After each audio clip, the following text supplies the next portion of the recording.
Hello, and welcome to another episode of Breaking Through in Cybersecurity Marketing.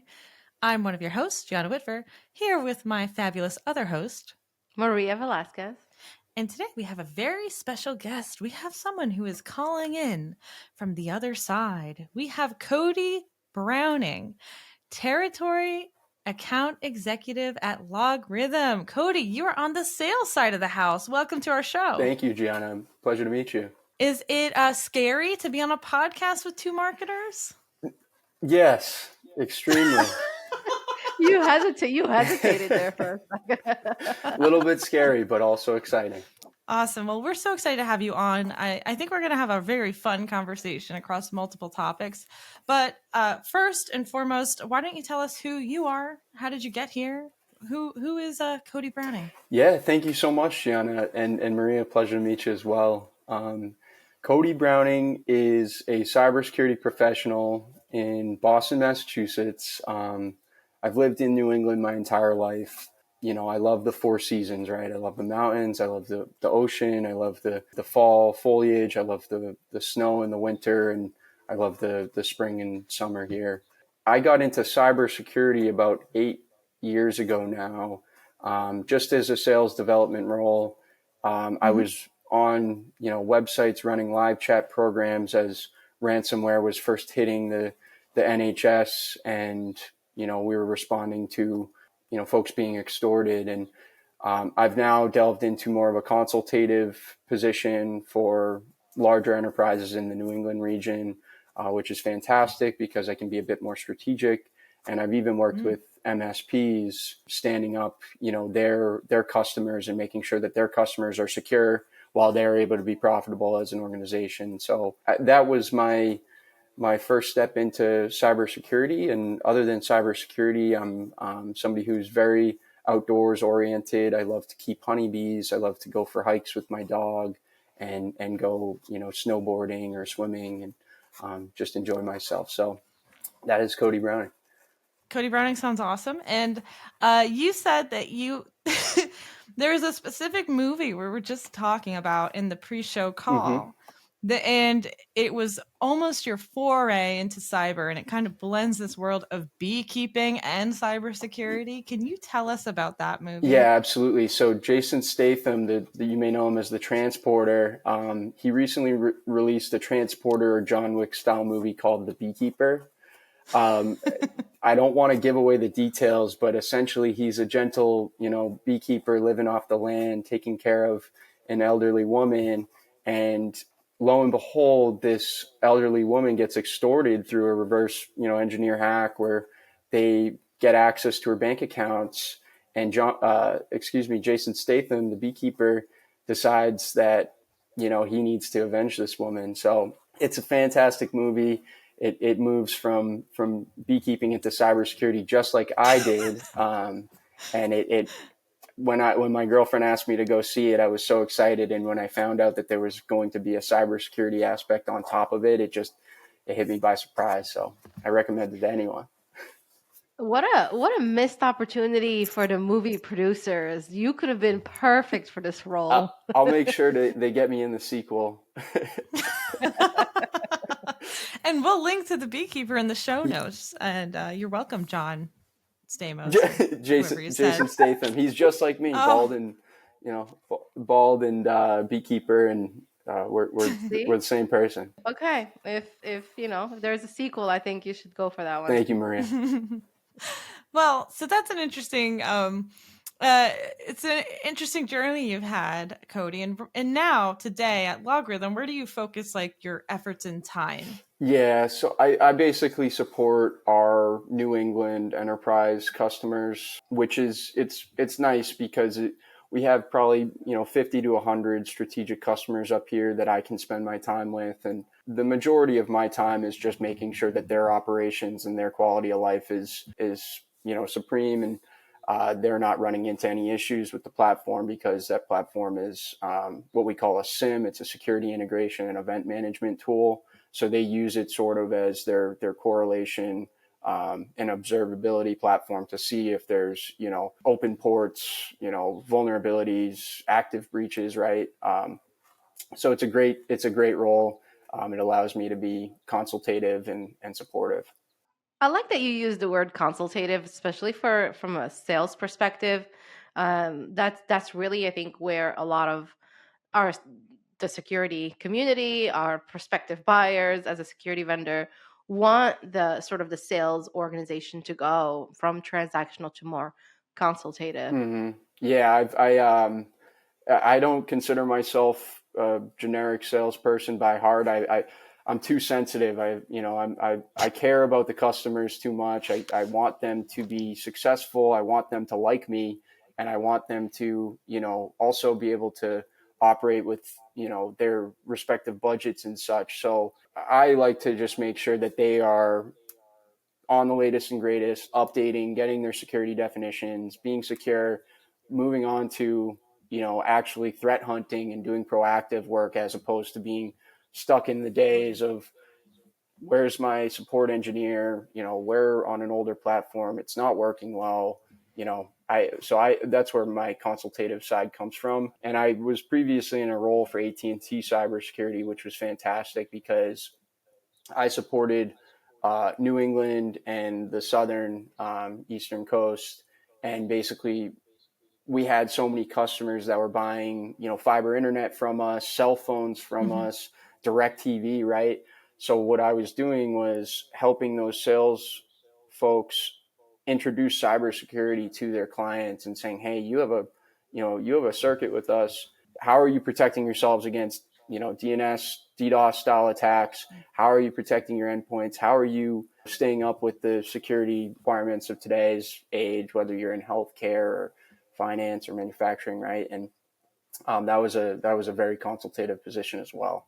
So, would you say that was channel sales, or was it internal salespeople that you were training up? Well, right now, LogRhythm is a channel focused company. So we Hmm. work with, partners, resellers, MSPs, distributors, etc. I love the channel. I think the channel is great because everybody is adding value, right? Whether they're standing up and managing the system for the client or they're helping them evaluate the right technology, the channel is fantastic. AT&T was an MSSP, so I was sort of the one doing the work, right? Whether we were doing a gap assessment or a pen test for the customer, we were standing up, endpoint detection response and their firewalls for them. So we were more on the direct side, but we were a channel partner to, the CrowdStrikes, the Palo Altos, of the world, right? So you've had that role where you were right. You were the MSSP, like AT&T Cyber is the MSSP part, and then you were partnering with like CrowdStrike and other companies. Were you selling their products through AT&T? How did it work? I'm digging into this because channel is such an exciting topic in cyber, especially right now. Like Maria owns partner marketing, I think, at NetSpy. Like I worked at a company where we were channel first on the marketing side, of course. So tell us a little bit more about how the relationships worked when you were at that MSSP, which Yes. was AT&T. So AT&T, large organization, right? Not known for cybersecurity, but we had a pretty extensive outfit. We had about 1,000 folks that were dedicated specifically to cybersecurity, and Hmm. they made a couple acquisitions to build that program out. Right, they acquired a consulting company, and they acquired Alien Vault, which was a SIM, SOAR type technology.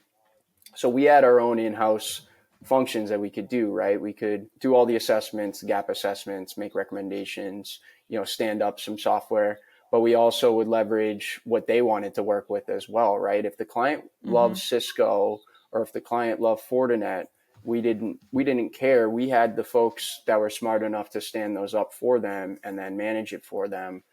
So the channel was fantastic to us because we had multiple options. We could be agnostic, and the partners, liked us for it because we were bringing deals to them. So, how would you go bringing it back to the beekeeping? Yeah. I think Cool. because here's why. Here's my thought track there. Uh, you said that you care a lot and you care deeply about your customers. There is massive collaboration when you're a channel first kind of company. You have to maintain solid relationships with those partners so that you can stay top of mind for them, right, for their customers. All of this, I feel like you've probably already learned as a beekeeper for 10 plus years, right? Because you do have to show that kind of care to the bees. Right. Talk to us about where those two worlds collide. And Gianna is still I'm laughing, so so you'll glad tell us. you said that, Maria, because I like to consider beekeeping honestly very similar to security, right? The bees have their respective roles in the hive, whether they're going out and identifying, pollination fields, right, flowers, and or identifying water sources, or identifying a new hive, right? Maybe they got too big and now they need to go, and we call it swarming, when they'll split off and they'll go find a new hive. So there's a lot of roles in the hive, and as a beekeeper, the first few years as a beekeeper were very hard, right? We had 600-700 hives that we would bring to farmers, and the farmers would pay us to put the bees on their property, to pollinate their crops and bloom.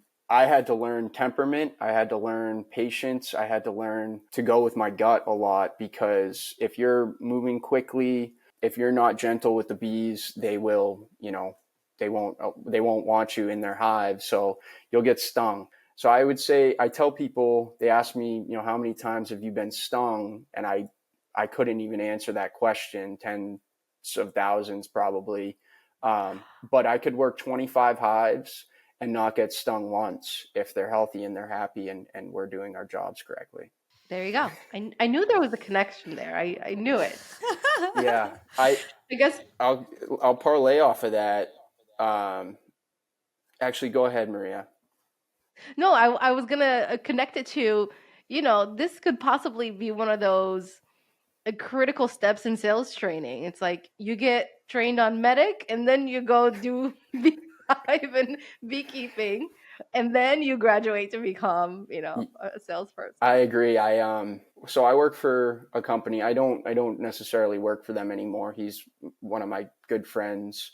They own 4 organizations: New England Beekeeping, Carlisle Honey, and Honeybound Meadery. They also have a soap and a balm and a salve company, and they do all of this. They manufacture it all from honey, raw local honey, and they ferment the mead into like a honey wine, and we sell beekeeping equipment, and we teach classes, and we sell bees and queens. So there's so much to it. I recommend anybody look into or take a course, read a book like The Backyard Beekeeper is my favorite one, and just learn about it, because I think it's such a cool way to learn temperament and patience, and how to trust yourself and go with your gut sometimes when you're inspecting a hive. Love that. Yeah. Love that. A complete random side note. My daughter, who's in 5th grade, her school just started. Well, they're going to start this spring, beekeeping. And I think when you said you learn patience, as you know, middle school, you definitely need a little extra patience in that age group. And hey, hopefully that'll be kind of the answer to better temperament. Oh yeah, they'll learn patience real quick the first time they get stung. Hey there. Oh, hello. We have a guest on the call. Hi. Good luck in 5th grade, I think. 5th grade.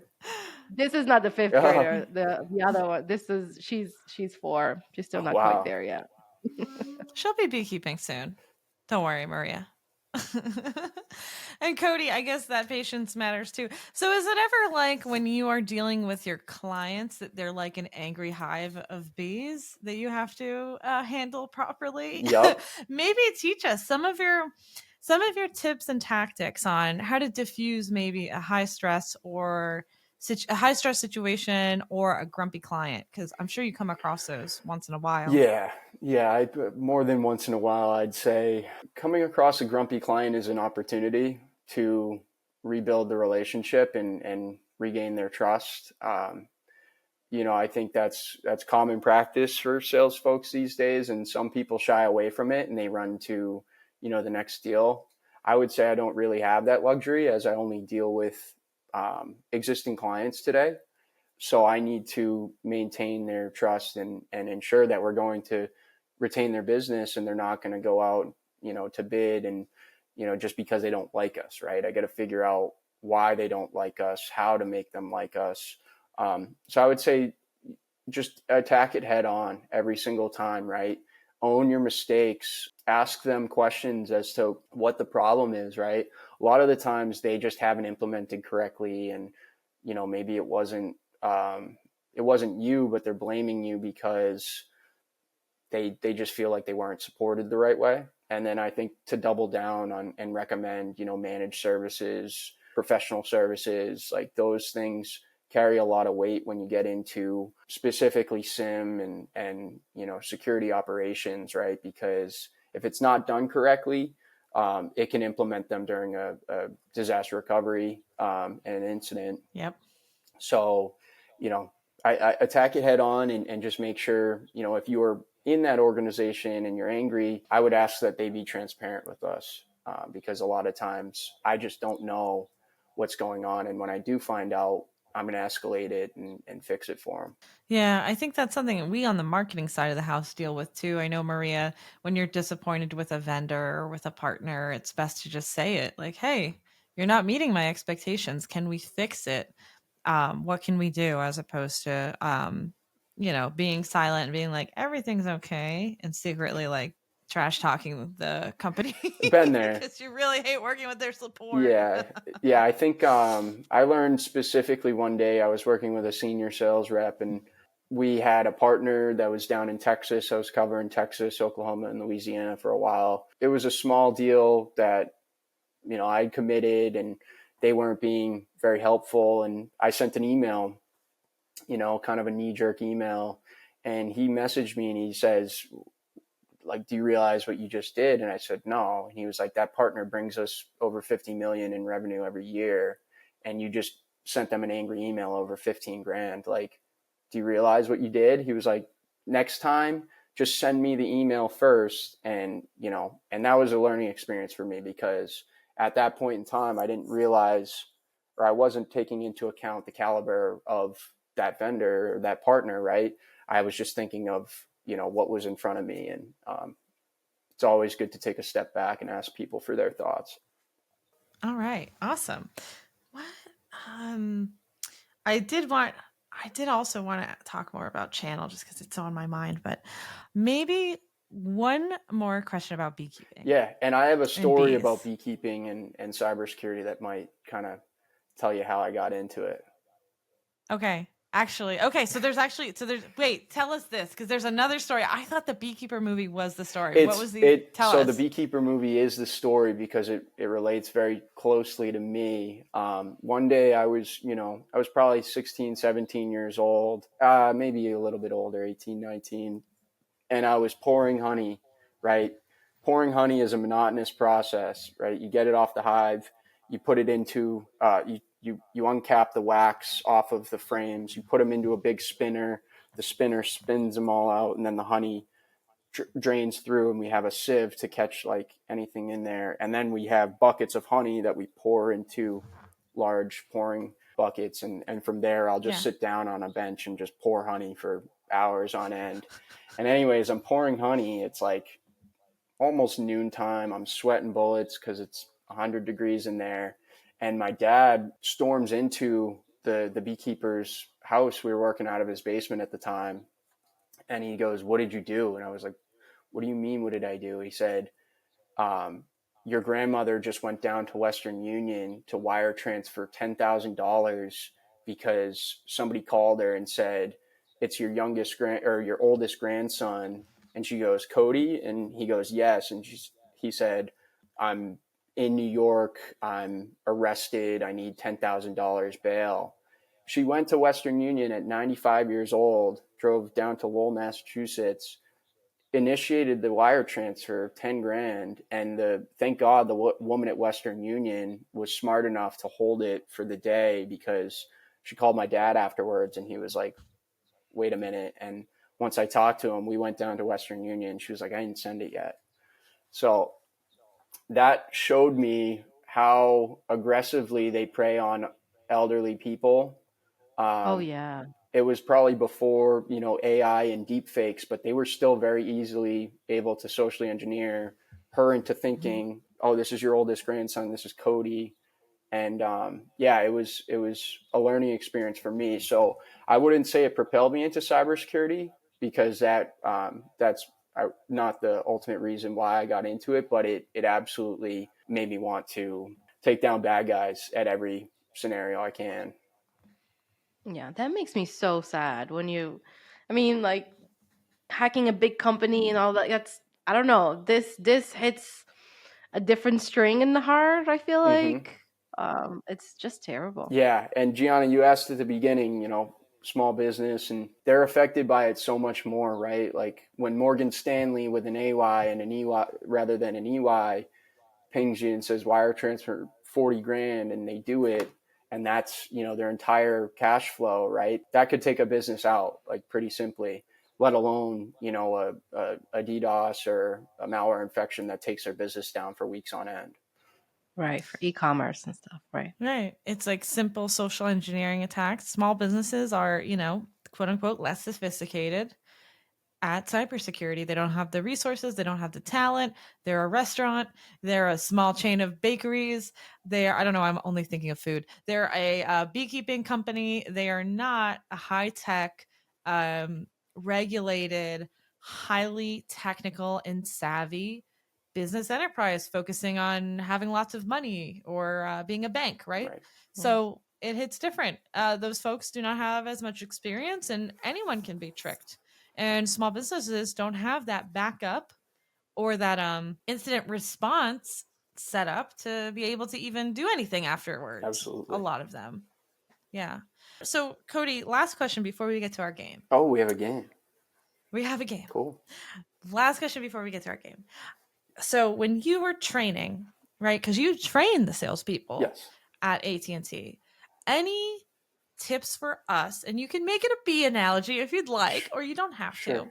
Any tips for us marketers who are trying to share and help train salespeople, maybe on messaging or on various things, right? Marketers are here to help support sales, and some of that is giving them and the information. Hey, we have a new message, we have a new product, here's the new thing, right? Any tips for us marketers on how to do it best? Yeah, you got to be direct. You got Okay. to add a financial element to it, right? That it's going to help them make money. I was working with telecom folks, so these people knew how to sell a cell phone and an internet circuit, right? They didn't know how to sell penetration testing, EDR, security operations and automation tools. Like, that was way above their heads. So what I showed them was like a supplemental ransomware insurance policy, right?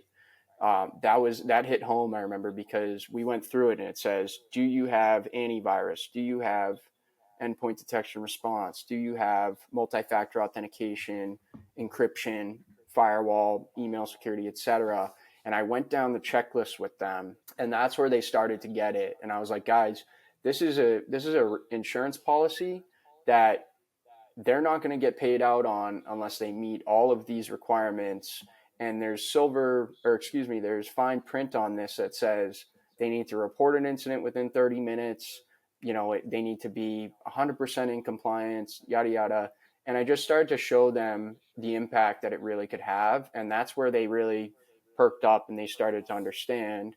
And what I did was I started to teach them all against the CIS 18 controls, the Center for Internet Security 18 controls. It's a very simple cybersecurity framework to follow to kind of do a full health assessment for a small business. Those were two big turning points, I think. I supported about 45 people at the time, in them learning how to have that conversation and how to learn a bit more. And I don't want to go too far into details, but like with the CISA Shields Up initiative, right, coming down from the government, they are pushing these regulations down into the individual industries, and they have, PCI, HIPAA, DFAR, CMMC style compliance standards that are pushing down on these, small little manufacturers and companies that are trying to Yeah. stay in, aligning to those sorts of requirements, I think, is an easy way to train folks up. I love it. So what you're saying is, hey, sales team, you're going to make more money if you explain to the customer about these things that they need to have to be compliant, because in the end, if a customer or a prospect of ours does not have all these things that they need to make their insurance policy valid, they're not going to get paid out in the event of an attack. Right. And here's the overall arching market forces of compliance being pushed down too on these folks. So let's make sure that they are compliant, and you will make more money when your customers are compliant and They safe. like And to I be love that. compliant. They like to pass audits. It's an easy way to help your client as well as, make money in doing so. Awesome. Well, all right. I think, Maria, it's time for our game. Yes. So, Cody, every guest on our show plays a game with us where both Gianna and I take turns at guessing what you would be doing today if you weren't in your current career, which is cybersecurity sales executive. Okay. Um, and I think we cannot say beekeeping either. So, that's definitely out of the way because we already know that. And yeah, and then you can tell us who was the closest, or if we both just did miserably, and then you could tell us actually what you would be doing Okay. if you weren't in your current career. All right, Gianna, do you want to start? Cody, I know. So you gave a big hint in that you're very patient. So now I can pick a career where you need a lot of patience and say, oh, Yeah. Cody would be great at that. So I'm going to go with teacher. I'm Wow. going to go with teacher. Okay. Oh, I don't know. Maybe this is good. I Maybe I'm going to mentioned the win. distress. Okay. Oh wow. Okay. Yeah. I heard a wow, which is good. All right. We'll see. Maria, what do you think? Yeah, I was also thinking patience and what actually requires patience. But I feel like in any field, you need to be patient to be successful, right? Like if you Don't rush diss my through things. guess. Don't diss my guess, No, no, Maria. no, I'm not. But you're a New Englander. You like the outdoors. Um, I guess in New England, it's a big fishing culture, depending obviously on where you are, right? I don't know why I'm drawn to that. You give me the vibe of you could very well, be in fishing or like oyster, lobster. That stuff takes patience. You have to like give it time to cultivate. So I'm going that way. Wow. So you both hit the nail on the nose because What? right now I'm going for my Security Plus, and then I'll be going for my CISSP, and I'm Wow. enrolled in a master's program of cybersecurity, and the goal is to one day become a professor of sorts. I love sales, but it's tiring work. I like to teach people. That's exciting to me. I like to show people and get them excited about things. So I think teacher was right on the nose, Gianna. If I was in this career or not, I may not have been going down that path if I wasn't in this career, but I'm absolutely going down that path and plan to one day. And then Maria, New Englander, lobsters. Yeah, exactly. Like me and my dad both have a goal one day, and that's to own a lobster boat. Because we have What? a little cottage up in York, Maine, and Maine is, that's where all the lobsters Yeah. are found. We always make sure that we do a big lobster bake every summer. We'll go, deep sea fishing. We'll cast a line off the shore. So absolutely, even ice fishing, right, on the lakes. All right. How creeped out are you that we both like? I'm terribly creeped out. You guys know me more than myself. It's insane. And Well, this without a Cody, lot, without any research, to be honest, Right. by just the vibes that we're Oh, getting, I could, right? yeah, I'd show you pictures that would probably represent both of those pretty well. That's so cool. so Cody, who won? Who's more right?